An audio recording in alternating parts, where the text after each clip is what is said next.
السلام عليكم ورحمة الله وبركاته. بنقرا التعاليق اشوف ايش بيقولون الناس على مصطفى المومري، ايش ردة فعل الناس على مصطفى المومري. بعضهم بيقولوا هذا مصطفى المومري حوثي في التعاليق، وبعضهم بيقولوا هذا مصطفى المومري شيعي، وبعضهم بيقولوا هذا مصطفى المومري رافضي، وبعضهم هذا مصطفى المومري ايراني، وبعضهم طبعا هؤلاء كلهم بشسع نعل كليب. انا مستغرب من تعليق واحد الذي كتب اقسم بالله العظيم ان مصطفى المومري حوثي شيعي رافضي زيدي ايراني مجوسي. ايش دخل الزيدي في الشيعي في المجوسي في الايراني في الرافضي؟ طبعا هذا الذي كتب التعليق اتسحر كيلو ونص خر مع البيض لو ما ربش لها الوايرلس في المخ.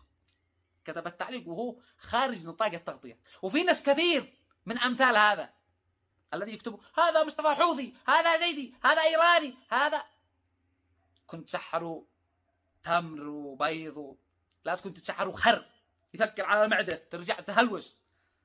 اليوم انا اتكلم لكم على الشيعه، مش لان هؤلاء بيقولوا اننا شيعي واننا ابرر لهم، لا بشسع نعلي. انا اتكلم على الشيعه لاننا اتكلم عليهم من قبل فتره. تتكلم على الشيعه هؤلاء الذي يا حسين يا علي يا علي.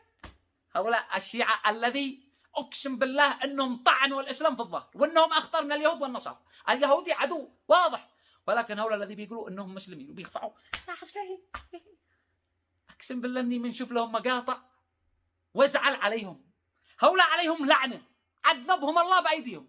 شفتوا مقطع الواحد شيعي شل فاس وخفع راسه بفاس، خفع راسه بفاس، ندع خفعه لو ما نكعت عينه، نكعت عينه من قوه الخفعه. واحد شل مسدس وقتل نفسه. والله ان واحد قتل نفسه لاجل الحسين، قال يا حسين 3 مرات، يا حسين يا حسين يا حسين، طخ قتل نفسه. واحد شل باص، شل سياره كبيره نفس الباص ودخلها جحله لاجل الحسين. واحد ذبح ابنه لاجل الحسين.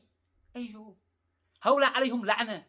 هؤلاء الذي بيجلدوا ويضربوا ويخفعوا انفسهم ليش بيفعلوا هكذا؟ زاعلين على الحسين لان اجدادهم وابائهم خذلوا الحسين في كربلاء، زاعلين فبيخفعوا انفسهم. ايش دخلك من ابوك وجدك؟ اذا ابوك خذل الحسين انت ايش دخلك تضرب نفسك؟ لا تجر وازره وزر اخرى. زاعلين قالوا احنا زاعلين على الحسين بنضرب انفسنا ان احنا اجدادنا وابائنا خذلوا الحسين. اقسم بالله العظيم لو يرجع الحسين من جديد ان اول من يخذله هؤلاء الذي اليوم بيخفعوا ويضربوا انفسهم وبيدعوا محبه الحسين. اول من يخذلوا الحسين لو الحسين يرجع. تمام، هذا اول شيء. ثاني شيء، في ناس من الشيعه ما بيخفعوا انفسهم ولا يضربوا انفسهم ولكن خزعبلات، معهم خزعبلات وكلام مدري من بيتو. يعني بيتكلموا بكلام لا هو من القرآن ولا من السنه ولا من الحديث ولا من حتى الاحاديث الضعيفه ولا مدري من بيتو هذا الكلام. سمعت واحد شيعي بيقول ان احد الائمه كان جالس فوق صخره وجاء اسد كان ياكل الامام، فالامام قال يا حسين، فاذا بالاسد يتحول الى ارنب.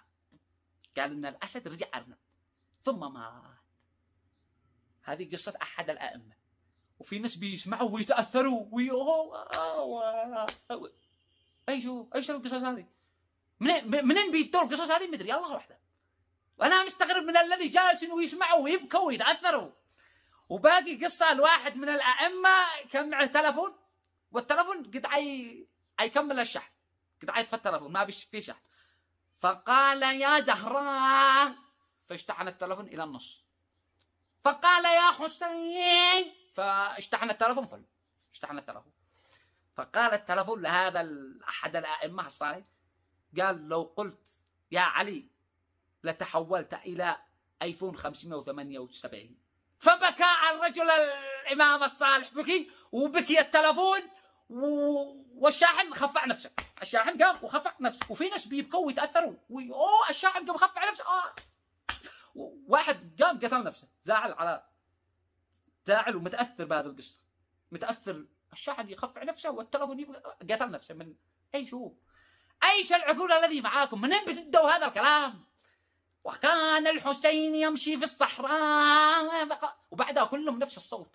الشيعة كلهم نفس الصوت، بيشربوا حاجة معينة، كلهم بيشربوا فكس، يمكن بيشربوا فكس لو ما يعني نفس الصوت، كلهم نفس الصوت. طبعا هؤلاء الذي معهم خزعبلات، وباقي جماعة لا بيضربوا ويخفعوا أنفسهم ولا بيدوا خزعبلات ولكن مسنبين لأبو بكر وعمر وعثمان وعائشة، بيسبوهم ويطعنوا في أرضهم ويلعنوهم. ليش؟ يقول لك هذا أبو بكر سارق، أبو بكر سرق الخلافة على الإمام علي. طيب بالعقل وبالمنطق، الإمام علي هو بايع أبو بكر. لو الإمام علي مش راضي بأبو بكر ما كانش حيبايعه، ولكن علي بايع أبو بكر. وأبو بكر لو ما كان يرسل الجيش يفتحوا مدن يفتحوا دول، كان الإمام علي يصير معاهم وكان يسمع كلام أبو بكر الصديق. يعني كانوا مسدين، كانوا أصحاب أخوة. أش حشرك؟ أش دخلك تتكلم عليهم؟ على أبو بكر إنه صايح هو الإمام علي هو هل أنت أحكم من الإمام علي يا صعلوك؟ الإمام علي تركها لأبو بكر ورضي بأن أبو بكر يكون أول الخلفاء الراشدين وأمير المؤمنين. فالإمام علي كان حكيم. هل أنت أحكم منه؟ أنت الآن معترض على الإمام علي، شلوا عليها الخلافة، ما دخلك، الإمام علي راضي. يقول لك فهؤلاء. وبعضهم يتجابروا على عمر بن الخطاب كسر ضلع الزهراء، سار عند الزهراء وكسر الباب ولطم الزهراء واقتربت الزهراء اكتسرت يدها أو ضلعها أو يعني أنتم بهذه الرواية تخلوا الإمام علي جبان، تخلوا الإمام علي رجل ضعيف، مع أن الإمام علي كلنا نعرفه رجل شجاع قوي. من لعمرو بن ود؟ علي. من لخيبر؟ علي الذي قلع باب خيبر بذند الأصابع، قلع باب خيبر. بقول له خليته ضعيف جبان. كيف عمر بن الخطاب دخل ولطم زوجة الإمام علي والإمام علي جالس بيتفرج، جالس ساكت؟ أنت الذي بتشاهدني الآن، لو واحد دخل لها بيتك وكسر الباب ولطم مرتك ما هتفعل؟ هتقوم تاكله، فما بالك بالإمام علي؟ يعني يشوف عمر بن الخطاب يلطم زوجته وهو عاد ساكت. فهذه الروايات تخلي الإمام علي ضعيف. عليكم لعنة الله، والإمام علي من أشجع العرب ومن أقواهم. فهذه الروايات باطلة، روايات الشيعة، وفي ناس بيتأثروا بالشيعة. احذروا من الشيعة، والله أنهم سهم في ظهر الإسلام، طعنوا الإسلام من الخلف. هؤلاء الشيعة الذي بيسبوا الصحابة والذي بيجلدوا أنفسهم والذي معهم كلام خزعبلات، هؤلاء الذي طعنوا الإسلام في الظهر. وقبل أن أقول لكم مداعا، احذروا من الشيعة، لأن في ناس كثير هذه الأيام بتميل إلى الشيعة. ليش؟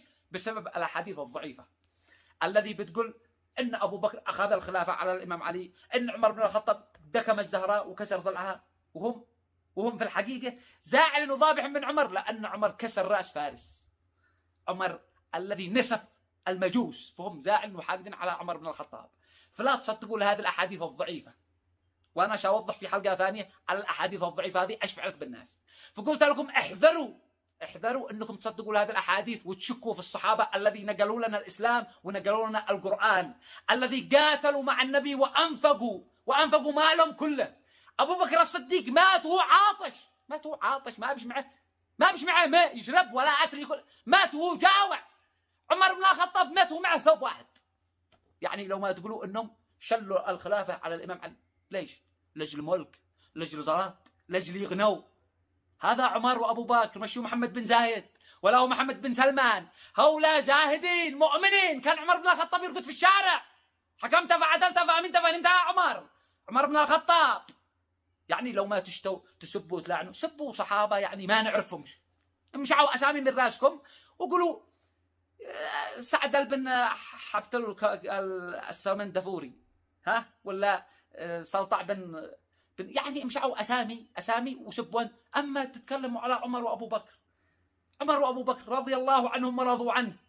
عمر وابو بكر الزاهدين المؤمنين الذي انفقوا ما تحتهم لاجل النبي ولاجل الدعوه ولأجل ابو بكر الاول من صدق النبي، ثاني اثنين اذ ما في الغار الذي قال عليه النبي. ابو بكر مثل الغيث اينما وقع نفع. ابو بكر انساب النبي. فقلت لكم لا تصدقوا الاحاديث الضعيفه وتشكوا في هؤلاء الصحابه. هذا كلامي الذي حبيت. من هذا؟ مش وقته. هذا اللي تصلي صورته الرافضي اشتي خرب الفيديو. قلت لكم هذا الكلام الذي حبيت اوصل لكم. وفي جماعه من الشيعه الذي لا بيضربوا انفسهم ولا بيسبوا الصحابة ولا معهم خزعبلات. هؤلاء الذي نقدر نقول عليهم هؤلاء زيود، بيرضوا على الصحابة ولا بيسبوا عمر ولا أبو بكر، وما بيش خزعبلات ولا بيجلدوا ويضربون. هؤلاء هم الزيود. فهذا الكلام الذي حبيت أوصله لكم. في الشيعة مش الشيعة أنه كلهم، في منهم جماعة تمام، وأغلبهم الذي طعنوا ظهر الإسلام.